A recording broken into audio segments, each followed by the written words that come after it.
who are close to Adolf Hitler. He joined the Nazi Party in January 1932 and first met Hitler in the summer of the same year. In 1932, he treated one of Hitler's aides after an accident and impressed the Führer with his skill and composure. Yeah, what happened exactly?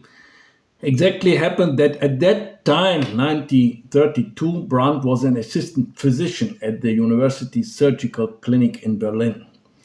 Wilhelm Brückner was the chief adjutant, Hitler's chief adjutant. He had a serious car accident. After the accident, Brandt was successfully treated, and Brückner was very satisfied and impressed by the skill that our Karl Brandt showed with the treatment. And afterwards, he spoke with his boss, the Führer, about this. And he said that Brandt is a very good doctor, very competent, and so on. So the Führer, shortly thereafter, invited Brandt to see him in person. He wanted to see this guy. And he said to him, I give you an opportunity to accompany me on my travel as a doctor at the beginning as an assistant, like a co-assistant of his personal doctors. And then at the beginning, they had only a relaxed relationship, maybe, and this relationship got increasingly close. And after only 2 years, it culminated to Brandt's appointment as one of the Führer's main physicians who accompanied the Führer until the end, we can say like this. He became also a member of the SA in 1933 and later on in 1934 in July also a member of the SS. He was appointed to the officer rank of Untersturmführer. And in the same year, in 1934, he was appointed one of the Führer's medical attendants. In 1934, he also married then the swimmer Anna, this ambitious young woman. And in this time, he also, with the marriage, he entered the private circle of the Berghof society and get a close friend also of Albert Speer, who already was in this circle. He was not a Nazi fighter or ideologically convinced Nazi from the beginning, but he joined, we see that he joined the movement quite late, shortly before the movement itself in 1933 came to power. So he waited until the movement was so strong and so like he wanted to be successful in his life. So he get on the train of success. The train of success in 1933, it was clear the Nazis will have success. And then he joined them. We can say like this. Yeah, and he immediately, like joining late the party, he immediately succeeded also to come close to the inner circle. He wanted to advance in his career. He must have a fixed motivation to get on, to advance. And he was also very determined in this regard. Maybe very similar just as Albert Speer.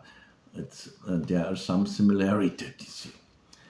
Yeah, and that was maybe also the main friend in this inner circle. They were close in age, Albert Speer and Karl Brandt. They were both born into educated upper middle class, we can say, families, and they had a friendship that began to form in the 1930s, and especially in the late 1930s, and solidified during the war, especially between 1942 and 1944, when both Karl Brandt and Albert Speer held significant power and had more frequent contact with each other and also with Hitler.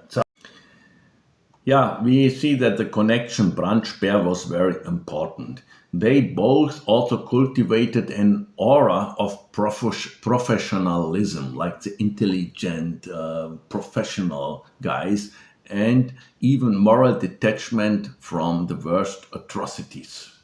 However, this was largely self-serving and contradicted by their actual actions. So, on the one hand, they were the good guys, but on the other hand, they were responsible for crimes they did.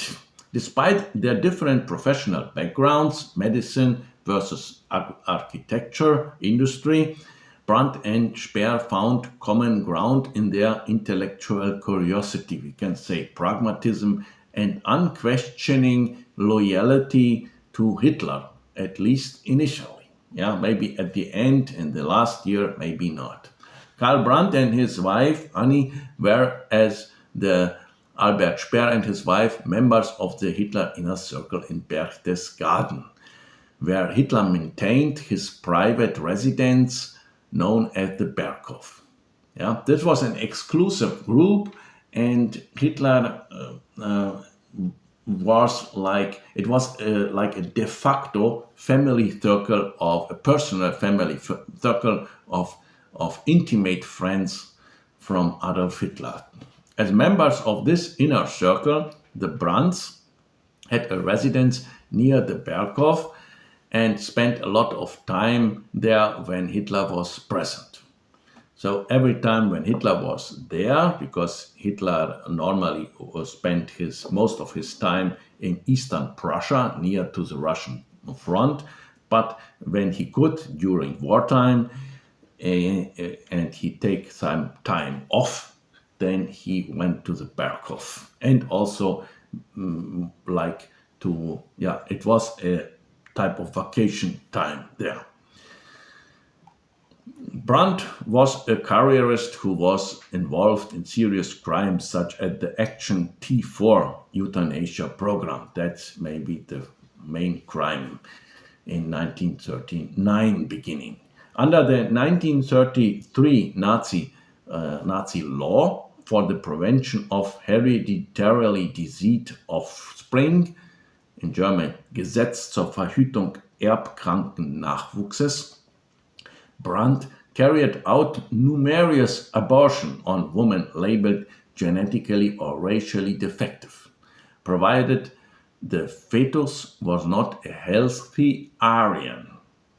On 25 July 1939, he authorized the program's first euthanasia. That was the first case, the killing of a 5-month-old Gerhard Kretschmar, a disabled German infant.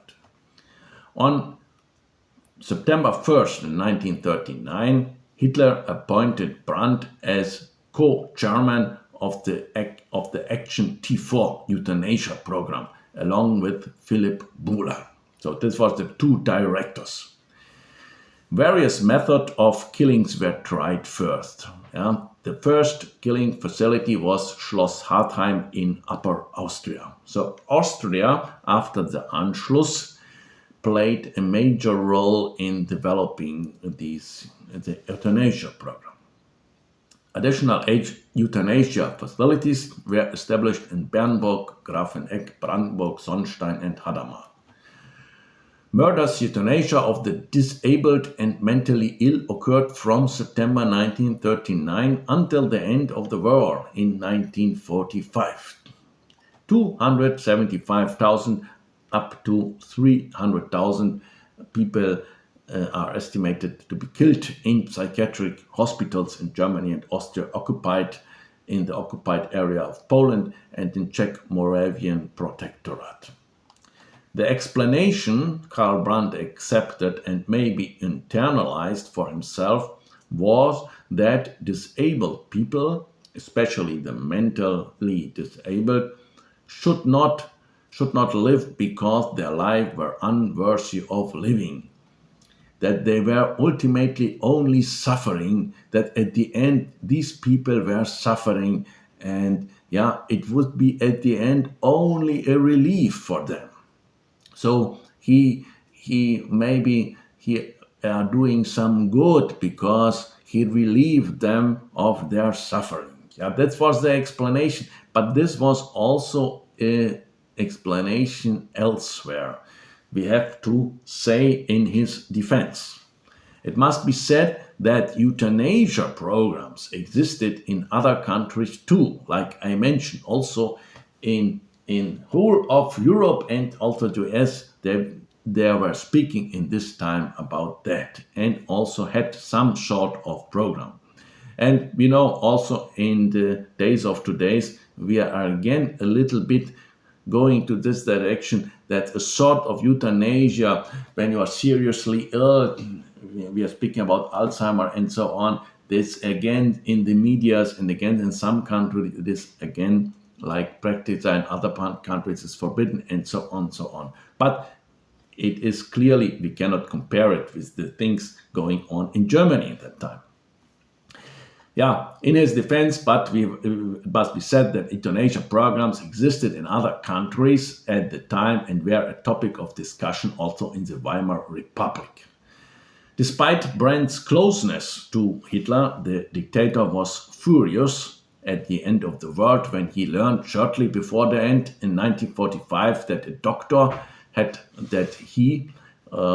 sent Anna, his wife, and their son, they had a son, to the American lines because he didn't want to be captured. He didn't want that the Russian would capture his wife and his son. So it was a sort of treason. Hitler accused him of treason, and Brandt was summarily, he was also sentenced to death by the Gestapo, but Heinrich Himmler, the chief of the SS, at the end, he intervened, and also Albert Speer intervened, and they saved him from execution in these last days of the war.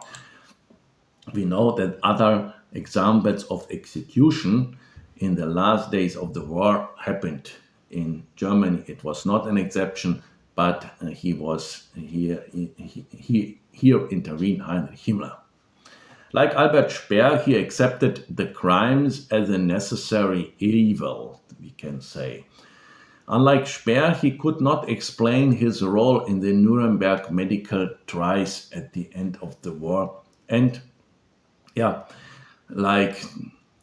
pretended to know, I don't know anything about, and so on, like Speer did. I don't know anything about the Holocaust, I'm not guilty, and so on. And that saved Albert Speer the life. But for Karl Brandt, the situation was difficult. It was quite easily to prove his involvement as a director of the euthanasia program, and he didn't have the chance to survive this trial. And yes, Landsberg prison, where he was executed. Yes, this is the same prison where Adolf Hitler, was imprisoned in 1924 after the failed beer hall putsch, after the failed Hitler putsch, Hitler-Ludendorff putsch. After World War II, this prison, the Landsberg prison, where Karl Brandt was executed, was the main prison used of the United States Army as the main execution site for Nazi war criminals, known back then as War Criminal Prison Number 1. During the Third Reich, the Landsberg prison, like some words about Landsberg prison, operated also as a regular prison, but became also a powerful propaganda symbol for the Nazi regime because of Hitler's earlier imprisonment there. Because Hitler was there in prison in 1924, then they made a sort of a museum. His former cell was like preserved as a kind of shrine to his sacrifice, making the prison an ideological landmark for the Nazis. But however, this prison did not serve as a concentration camp. This was the end of Karl Brandt. Karl Brandt stood on the gallows at Landsberg prison on June 2nd, 1948, defiant until the end.